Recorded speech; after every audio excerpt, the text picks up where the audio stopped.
This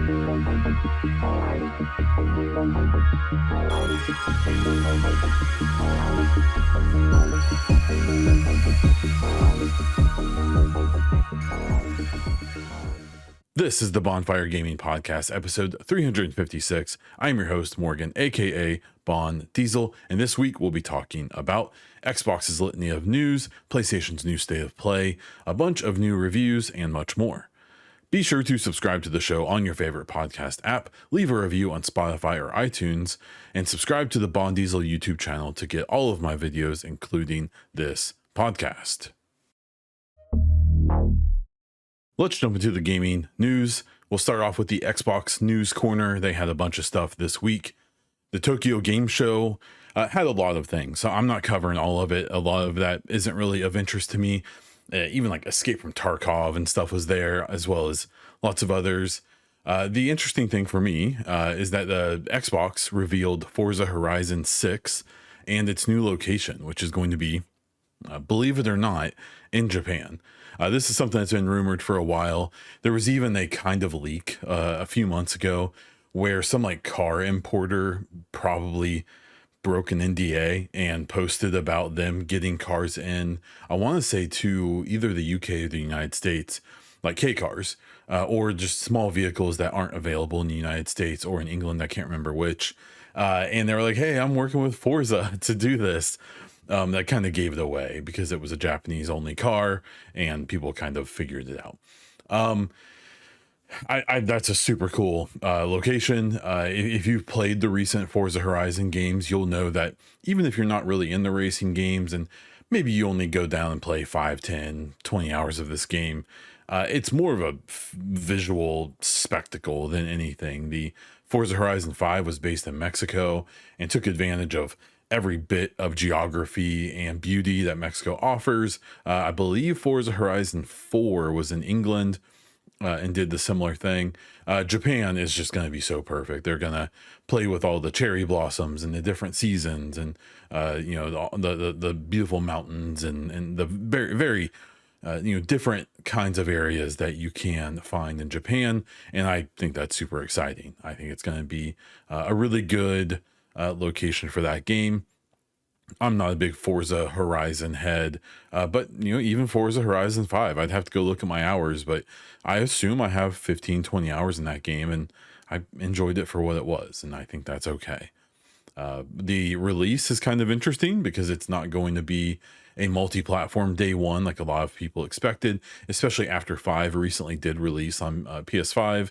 It's 2026 for Xbox and PC, and then at a later time for PS5. So we'll have to kind of see their evolving multi-platform schedule. Is that going to be 6 months later, 12 months later, 2 years later?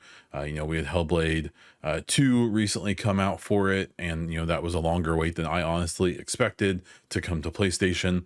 Starfield still isn't, and likely isn't going to come out on PlayStation until, I guess, 2026. And then we'll have to even see then, and that's going to be, at least a couple years there. And then we had games like Doom, and I want to say Indiana Jones. No, Indiana Jones did come out later. But, like Doom came out day one on everything, even though it's an Xbox studio. I've seen some criticism of like the lack of consistency. I don't think that's so much the issue. I'm kind of an old school gamer. I still value exclusives, even though I'm okay with their multi-platform strategy. I think 6 months should be the minimum. And then after that, the studio can decide what they want to do. Do they only want to focus on PC and Xbox for so long? Are they okay with doing a PlayStation version and then having to make all of their patches and content work with all 3 of those platforms and whatever platforms they're releasing on? Like that obviously gets kind of confusing, but the day one, it still does feel dirty to me. It still just doesn't feel right. But maybe that's where it's going with some of the other stories we have. Maybe there won't even be Xboxes one day. I'm not really in that camp. I still think it's going to be around a while, but we'll have to wait and see. But yeah, Forza Horizon 6 in Japan, 2026, at a later date for PlayStation. Pretty exciting.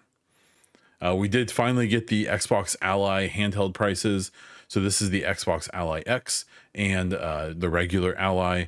This is made by Asus, and they had their own Ally line already, but this one has a lot of Xbox stuff integrated into it, and not to mention a Xbox button and controller scheme that looks as close to what you would get from an Xbox controller as you can on a third-party device. Obviously, I don't think they're just gluing two halves of an Xbox controller to this thing. But overall, the reviews of it were really, really good when it's been previewed. The whole drama has been the price. Like, how much is it going to cost? How crazy, especially with tariffs. I mean, we're going to talk about here at the end of this segment. Xbox is raising their console prices 5 years after they came out. That is not the direction these things tend to go. But the prices have come out. So the Xbox Ally is $599 and the Ally X is $999, $1,000. This is obviously higher than people probably wanted. I think a lot of people were hoping it was going to be like 400 and 800 or something. I just, with the hardware that's in there, like, I'm not going to defend these prices. I'm also not in this market. I have zero desire to spend this much money on a handheld. If I was going to buy a handheld today, I would spend like $150 on one of those really good like emulator Game Boy Advance machines. If I wanted a handheld, that's what I would do. And honestly, even that, I'm kind of emulating on my mobile if I'm doing it at all. I'm not the person they're targeting with this. And I think the people they are targeting are a premium customer. Someone who has a Series X, who has a good gaming PC and or maybe has a PlayStation, Nintendo, whatever, and also wants this capability on the go. I have no use for this. I don't want or need to play my PC or Xbox games on the go. I'll do it when I come home after everyone goes to bed because I'm a dad and that's how I live my life, right? So like the prices are kind of respecting that, at least in my opinion. These are powerful devices, especially for mobiles.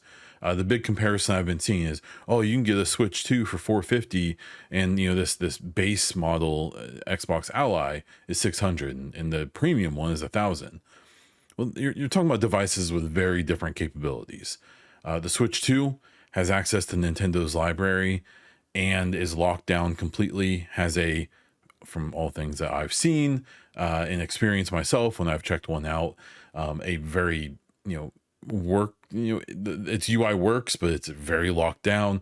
They've made it very clear that you can't mess with these consoles or else they'll lock them down.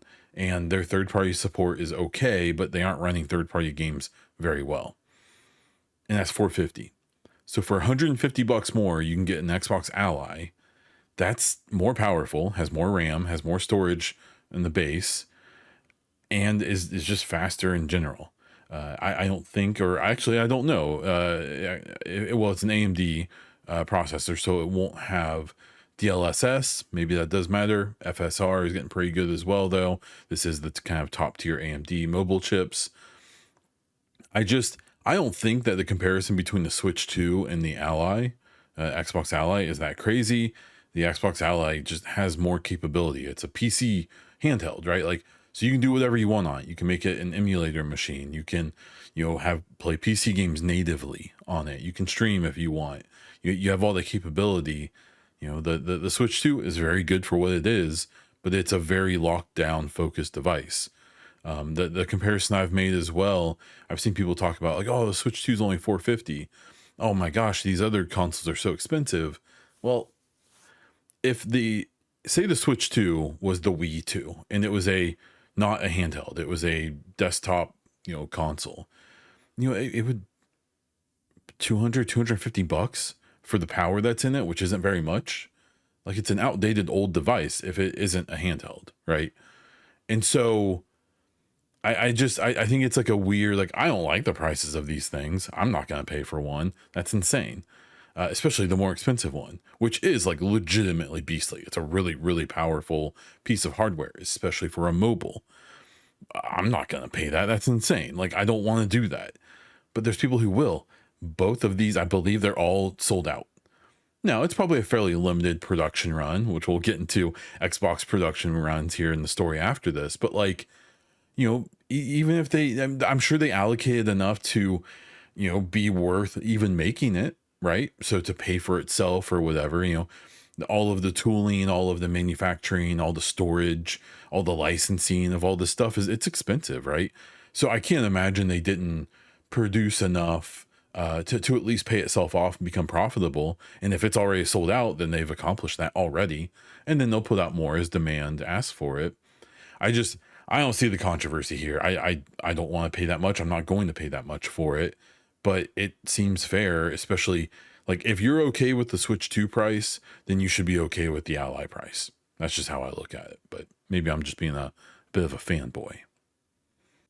Another story here is that Costco is possibly no longer selling Xbox Series consoles.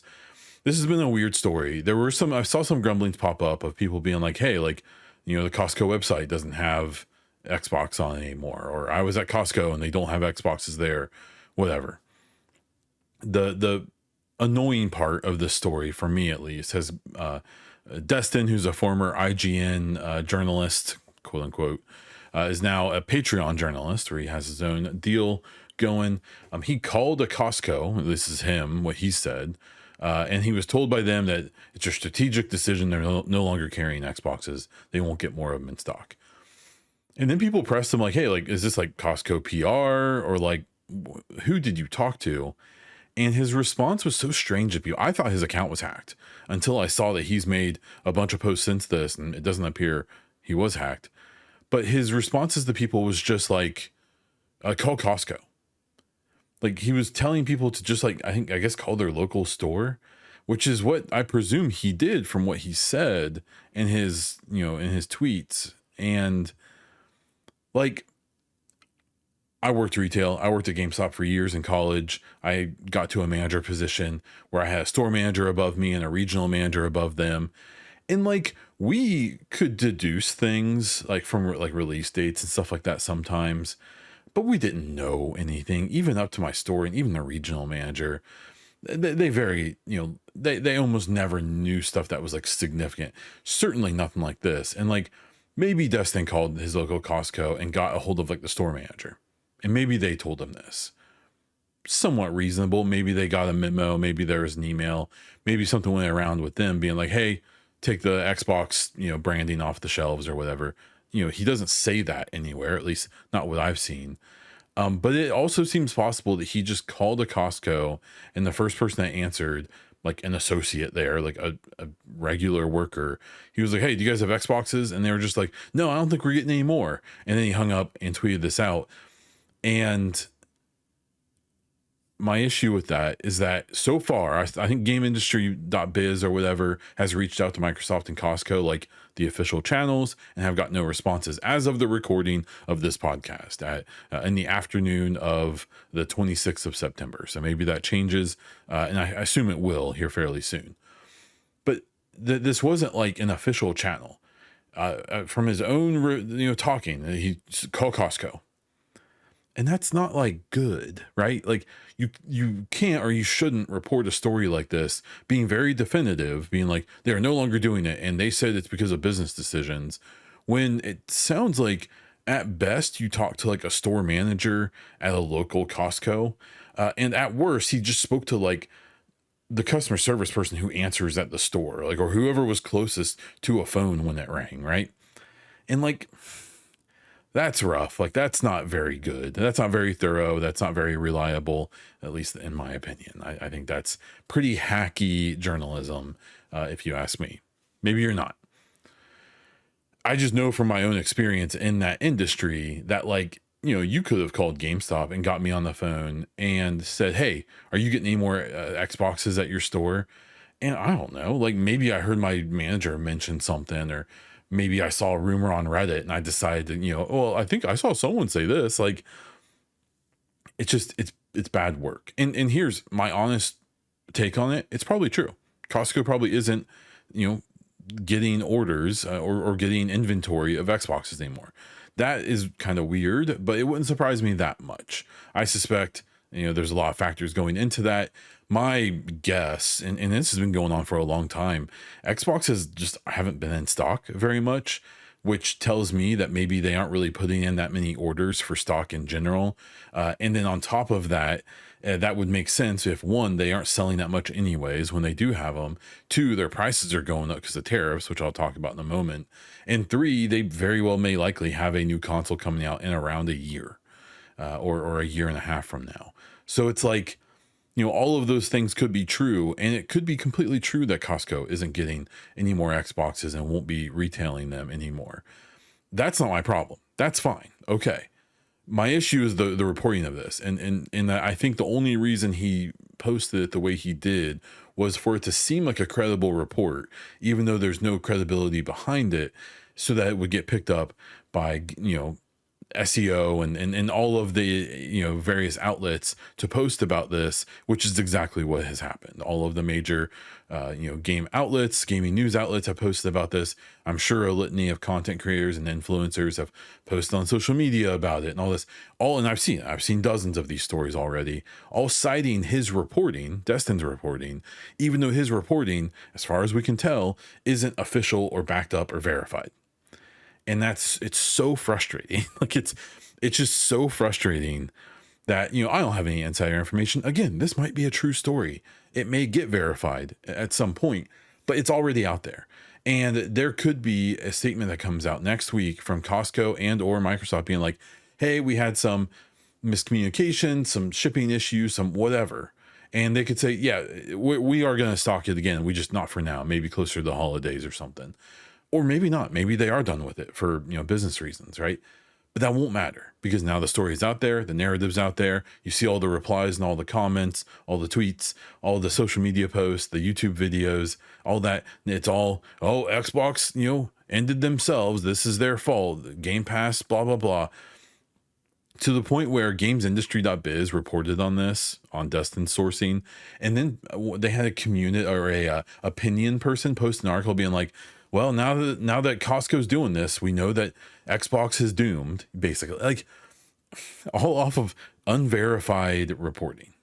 Like, I just hope that I assume anyone who's listening to this podcast, and at this point, appreciates this kind of stuff, cares about gaming news and the industry and stuff like that. You're not just here to have me mention when the next Forza is coming out. Like, you're here for deeper reasons than that, right?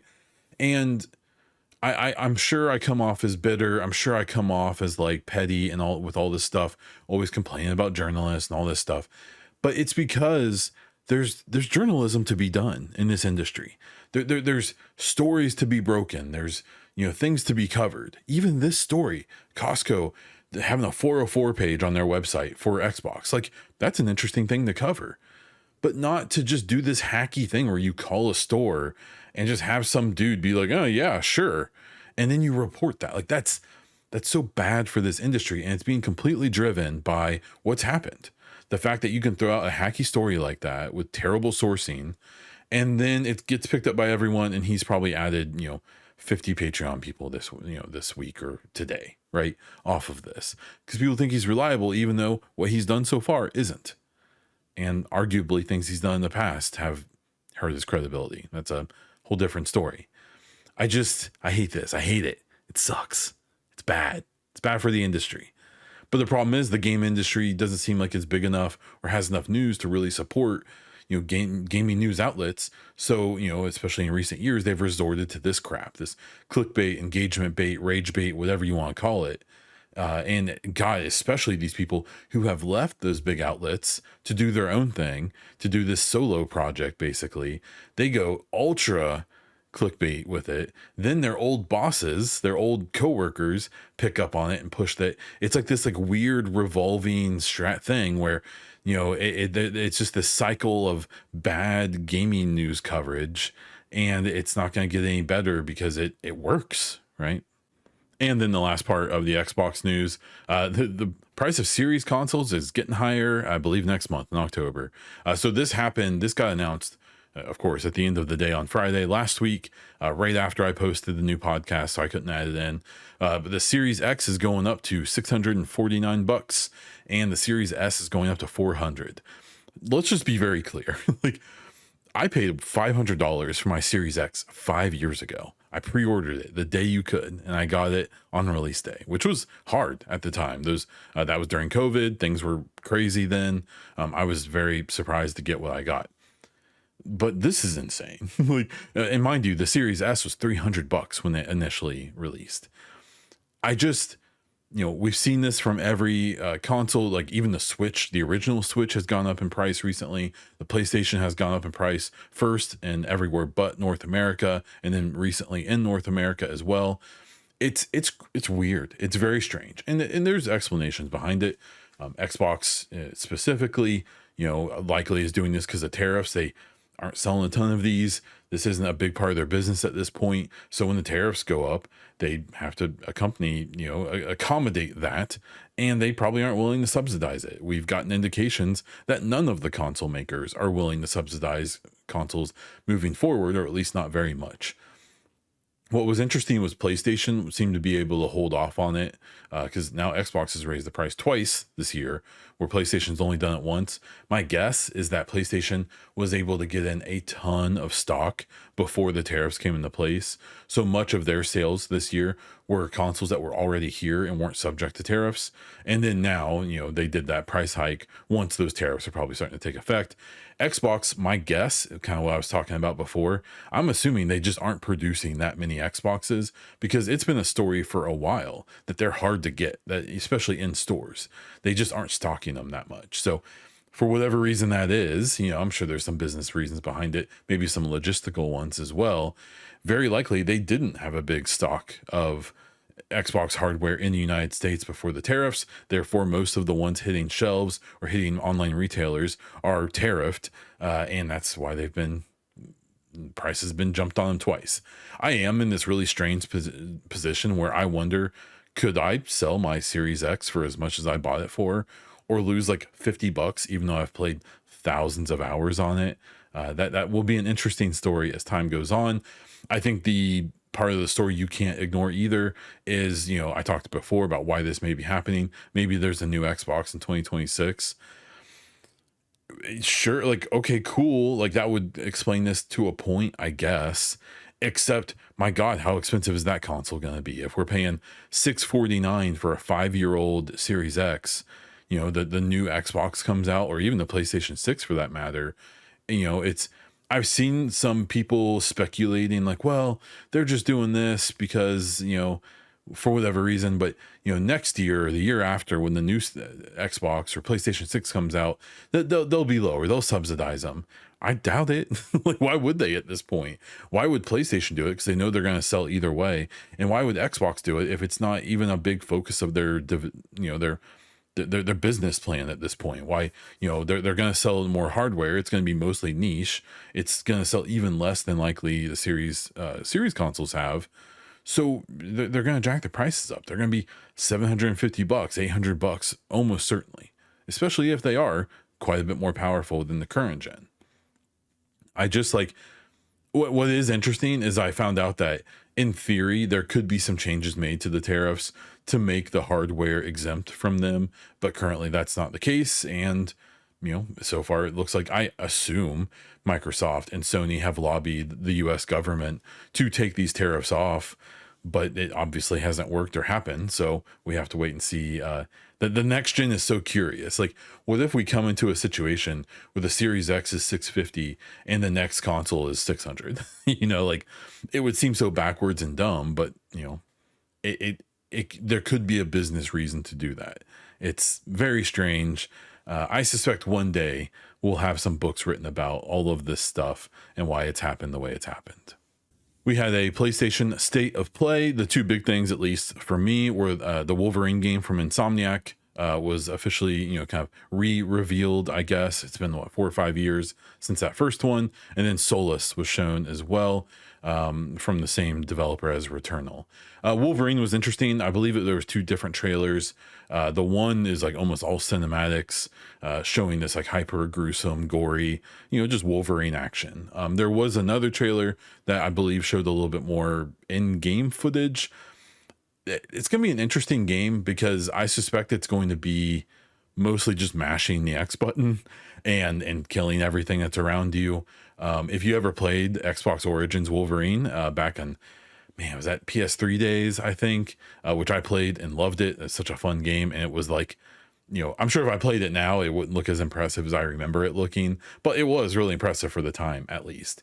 But it was this whole same idea of like dismembering, cutting off heads, doing these brutal finishers on people. And that kind of seems like what they're going for with this Wolverine game.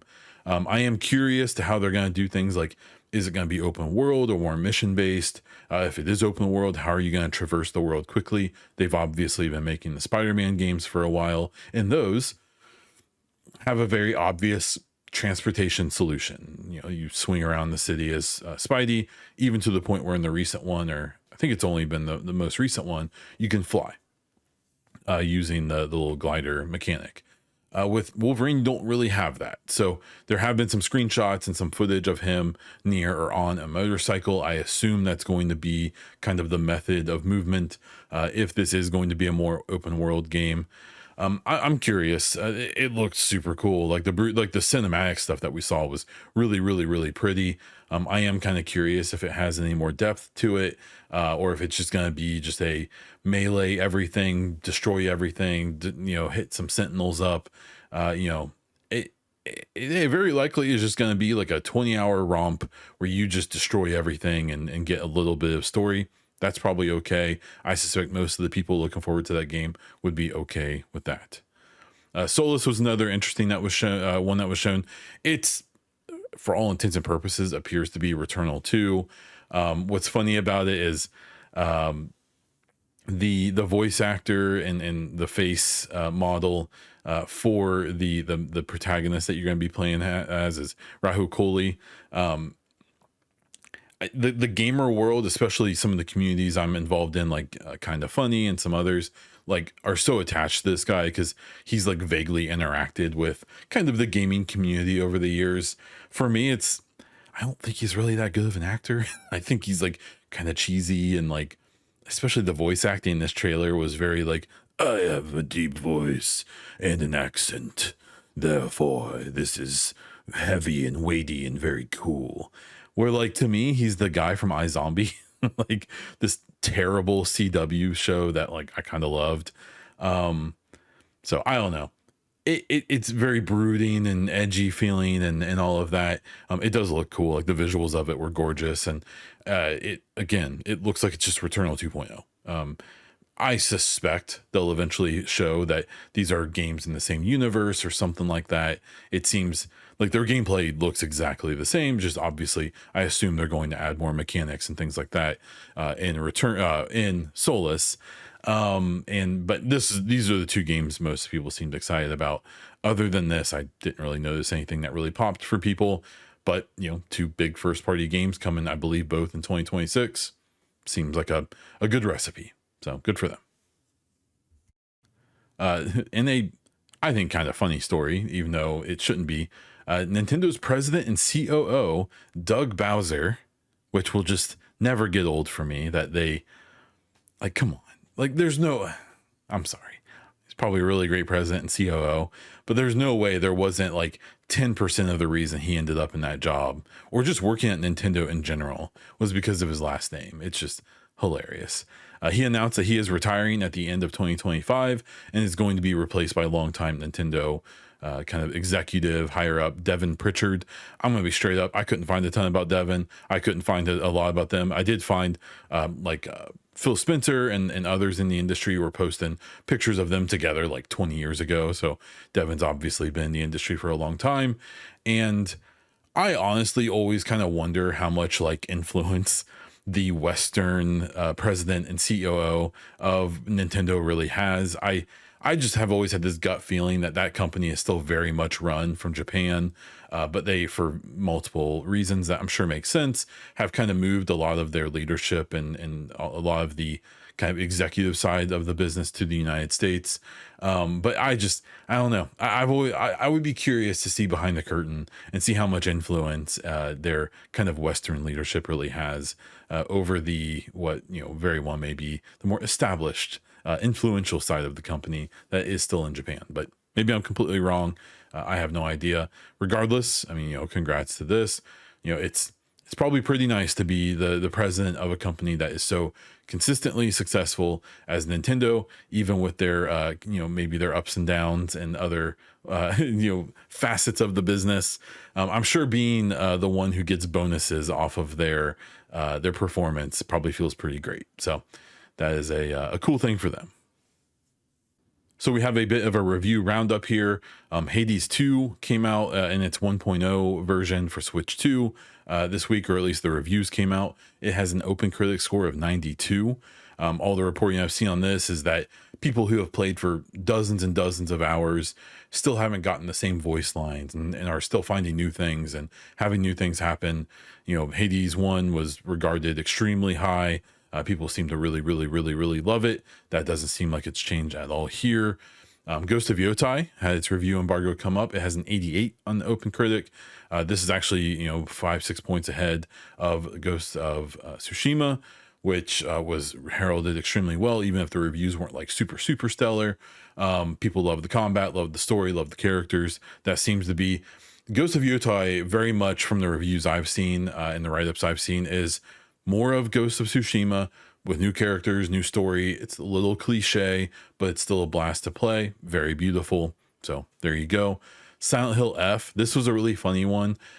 Someone covering it for, I want to say The Gamer, or I forget which outlet, went to Reddit like a week before the embargo on the review and was like, hey, I have a positive review, so I'm just gonna give it on Reddit before, like a week before everyone else is allowed to, because if it's a positive review, then the NDA doesn't matter, right?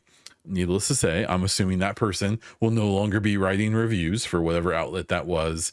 But it was very positive. It currently has an open critic score of 87. A lot of what I've seen is that it's a kind of an action take on the Silent Hill franchise, but that it does kind of get back to some of those roots and what people really loved about the first couple games, and that maybe was lost a bit in some of the games after that. We did just have the Silent Hill 2 remake that came out, I believe it was last year, that was really, really loved by people. That was made by Bloober. Silent Hill F, I don't believe is made by them, but it's getting some great reviews. I've seen a lot of gameplay of it. Not my type of game. I am a scaredy cat, so I probably won't be experiencing this, but that's a great score for them. And then kind of a surprise to me, honestly, Dying Light the Beast, which is a standalone new game, not a DLC. I thought for sure this was Dying Light 2 DLC. I bet it started off as that, and then they decided to branch it off. Has an 82 open critic score. I honestly didn't expect it to be that big, but people seem to be loving it and really enjoying this game. So, in 1 week, having all these reviews and review embargoes come up, and I assume if they're not out already, the game's coming out soon. We're feasting, and I saw the narrative after this, people being like, "Oh, we're feasting in 2026. It's the best year ever." Like, you really have to go back like 3-4 years at this point, where every year people have been like, "Wow, like this is a really crazy good year for games," because they have 5, 6, 7 bangers come out this year. I don't even know how many, especially mainstream games. If you count indie games or more niche games, there's been even more like 80s and 90s coming out. But even just mainstream games, whether they're indie or AAA, 2026 has probably had multiple dozens of games come out with 80 to 90 scores. The game of the year is going to be interesting this year. I truly think it's going to be one of the years where it gets, different outlets are actually going to have different game of the year awards. Just because there's just so many good ones, like, and there's a lot of games that scored in like the 80s that could beat games that scored in the 90s. Expedition 33 is still my game of the year at this point, but could end up getting beat, even though it was a 92 or 93, open critic score by, I don't know, Ghost of Yotai. That's only quote unquote scoring in the 80s, right? So it's just been a crazy year, like the Death Strandings, the Dooms, that it's going to be so easy to forget that there were really good games. Like for me, Assassin's Creed Shadows, I loved that game. We'll see if it makes my top 5 at the end of the year. Like, it's crazy. And it's no disrespect to that game. It was a really good game and I loved it. I fully intended on it being in my top 5 at the end of the year, and it just might not be, which is crazy. So, bunch of good reviews, good year for gaming. Next year looks just as crazy. Kojima has a credit card He recently, now, because of course he does, he recently attended a game conference in Saudi Arabia for some reason, and he wants to scan a ghost or whatever. So I don't know. Kojima, he had his studio had Kojima Productions had a big like their own showcase this week. I think it was part of the Tokyo Game Show. Like this dude just gets away with stuff that no one else could, and maybe he's earned it, maybe he hasn't. I think that's kind of a opinion thing. I guess everyone can have their own take on it. I don't, I don't get it. I like Kojima. I love the old Metal Gear Solid games. I've played Death Stranding. I don't get it. I think it's really boring and not very fun. Death Stranding 2 looks like it did improve a lot on the things that I didn't like when it comes out. Maybe I'll play it one day on Xbox or whatever and be like, wow, this is amazing. It's definitely possible. But he's definitely lost his mystique to me. The kind of smell your own farts, kind of pretentious things that he's done over the last few years.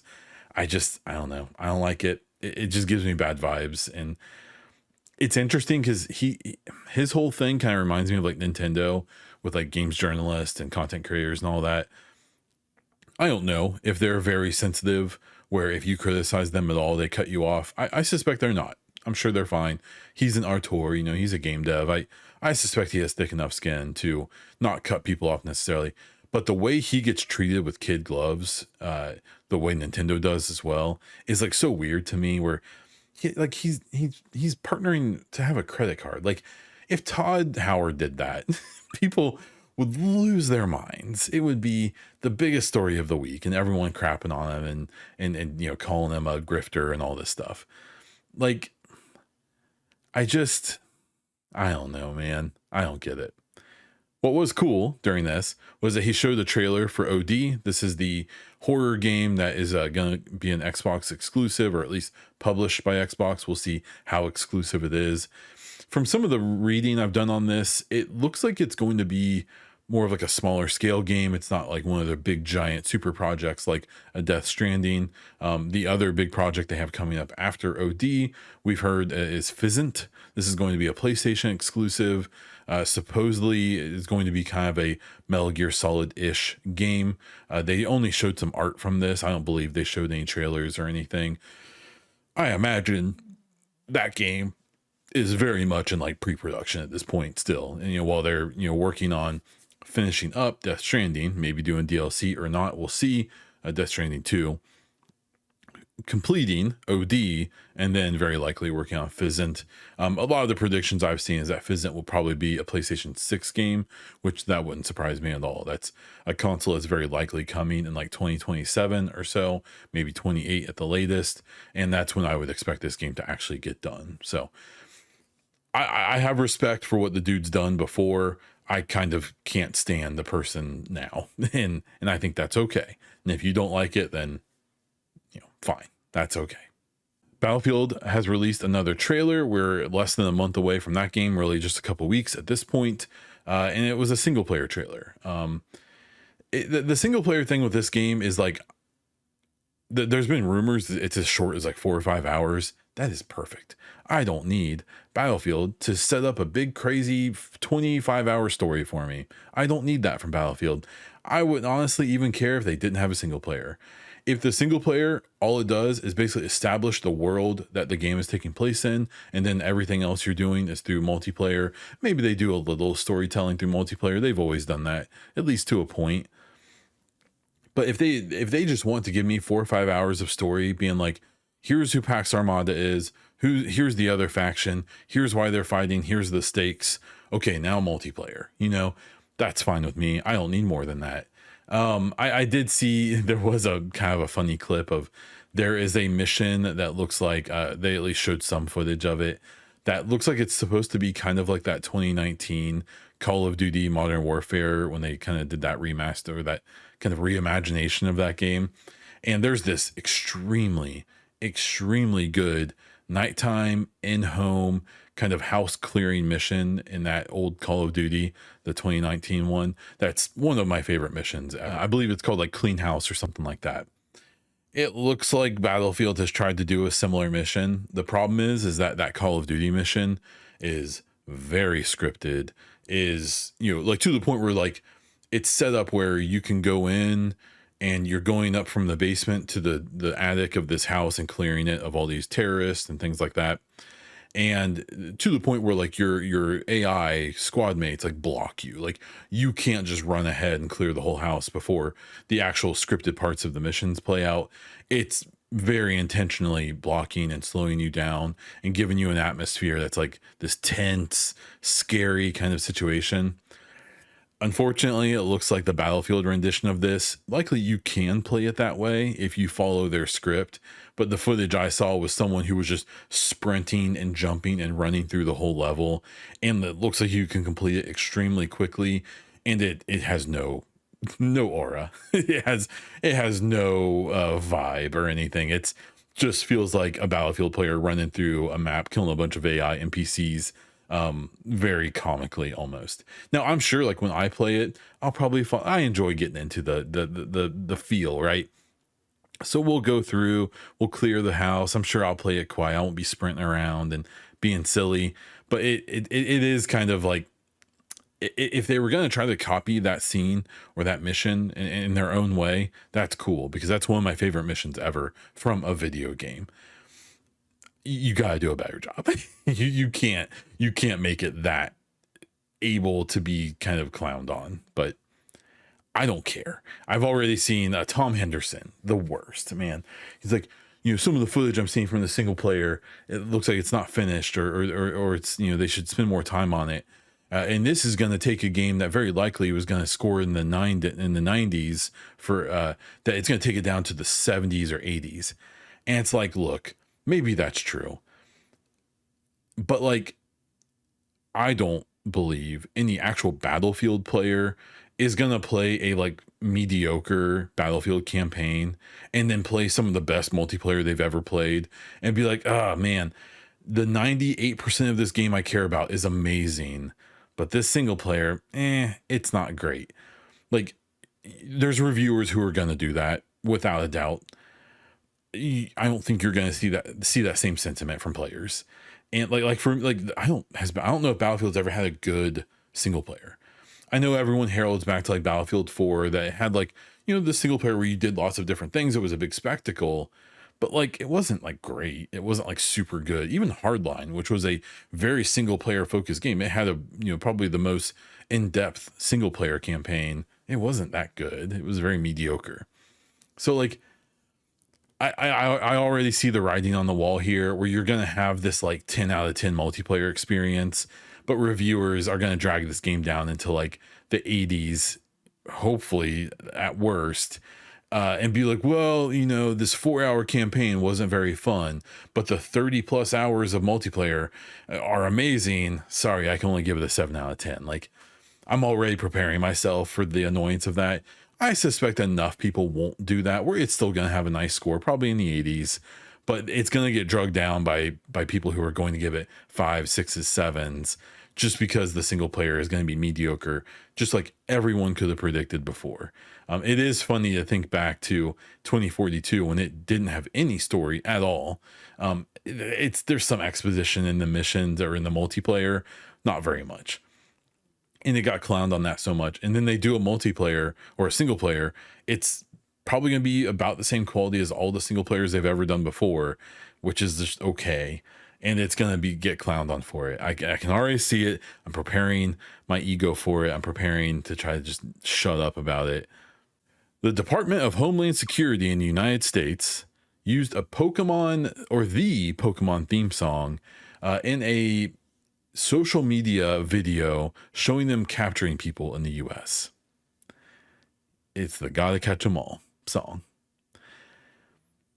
I try to keep politics out of this, and for the most part, I'm successful. And I don't even have I have a political take on this.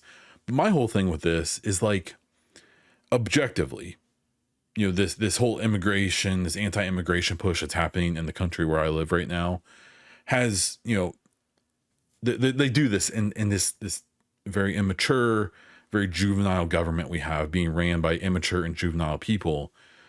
And that's fine. If that's what you like, then cool. Good for you. Thumbs up. There's your thumbs up. The problem is that there's documented cases of them you know, rounding up American citizens, people who are immigrants but are here completely legally with no issues at all whatsoever, or even people who maybe have like a form issue, or they haven't checked in on time or something, but have no legal history. Like any other time, a lot of these people who are getting captured and deported are people who there would have been like a form they filled out before of like, oops, I forgot to do this thing.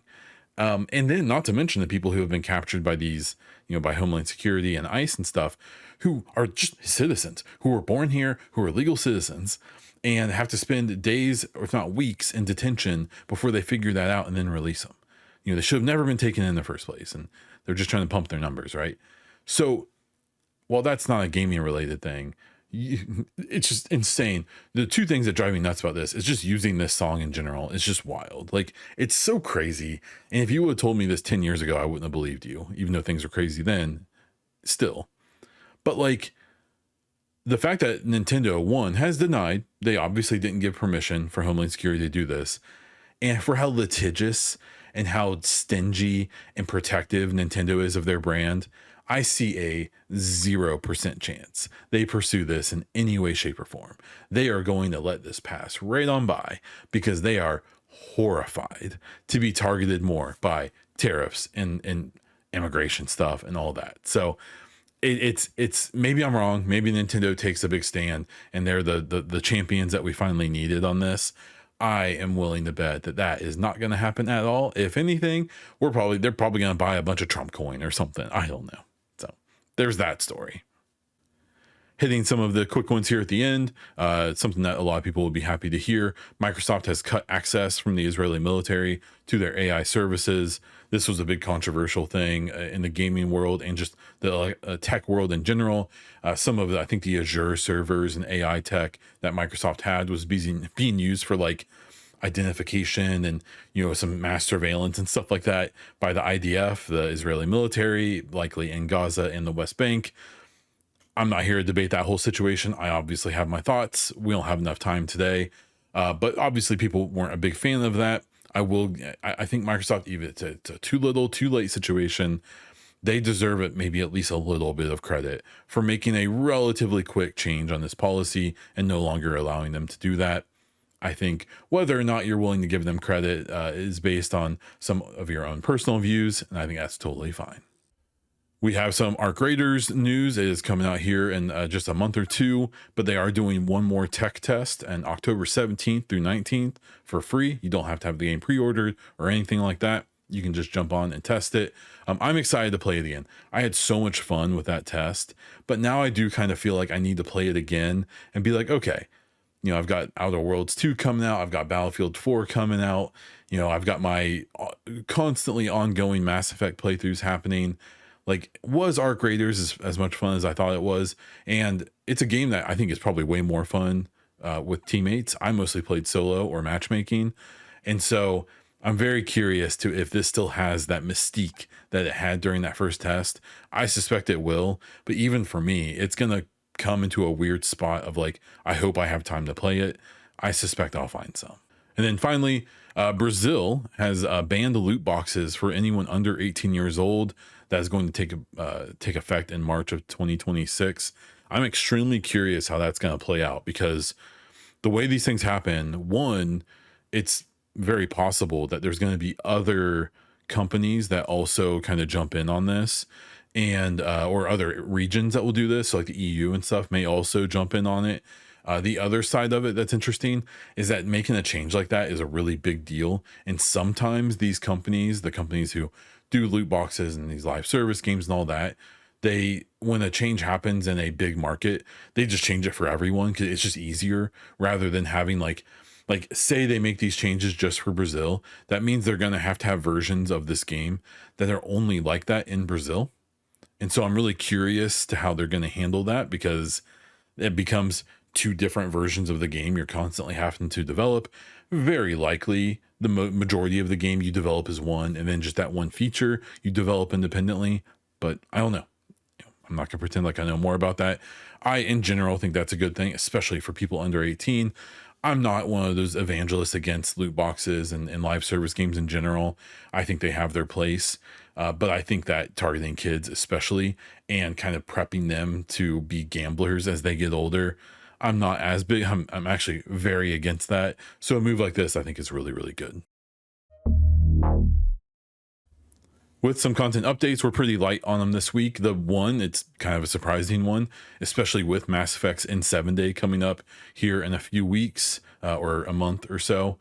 The BioWare Gear Store, which is ran by a different company than BioWare, just as a heads up. I forget what they're called, but it's the same company who runs like Bethesda's merchandise shop and all that. They are shutting down their ambassador program. Now, I will say, from what I can gather, the ambassador program was ran by BioWare in like partnership with the Gear Store. But long story short, in the app that we use as ambassadors, we basically got a message from BioWare being like, hey, sorry, we're shutting this down and we're not going to replace it.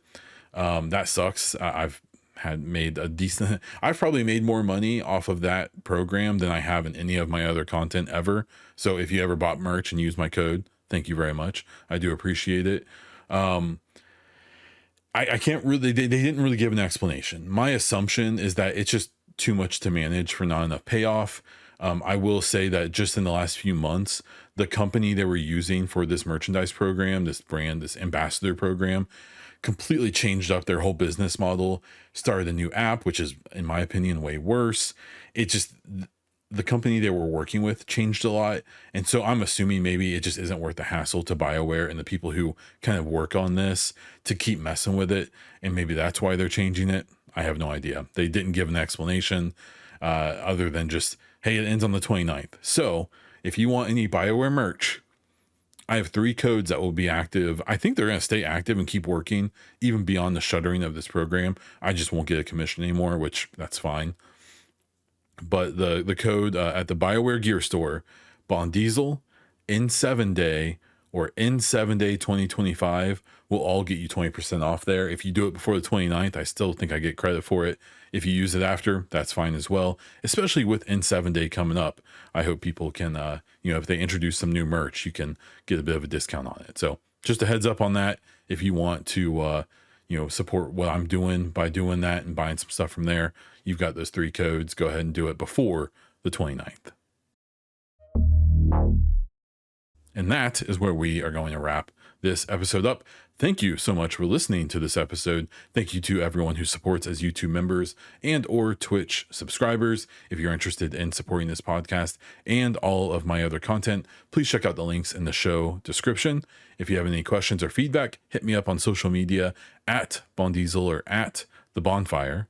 Join my Discord via the Linktree link in the episode description, or comment on Spotify or YouTube. I do see them and I can reply to them. And those are actually really fun to check out, especially on YouTube.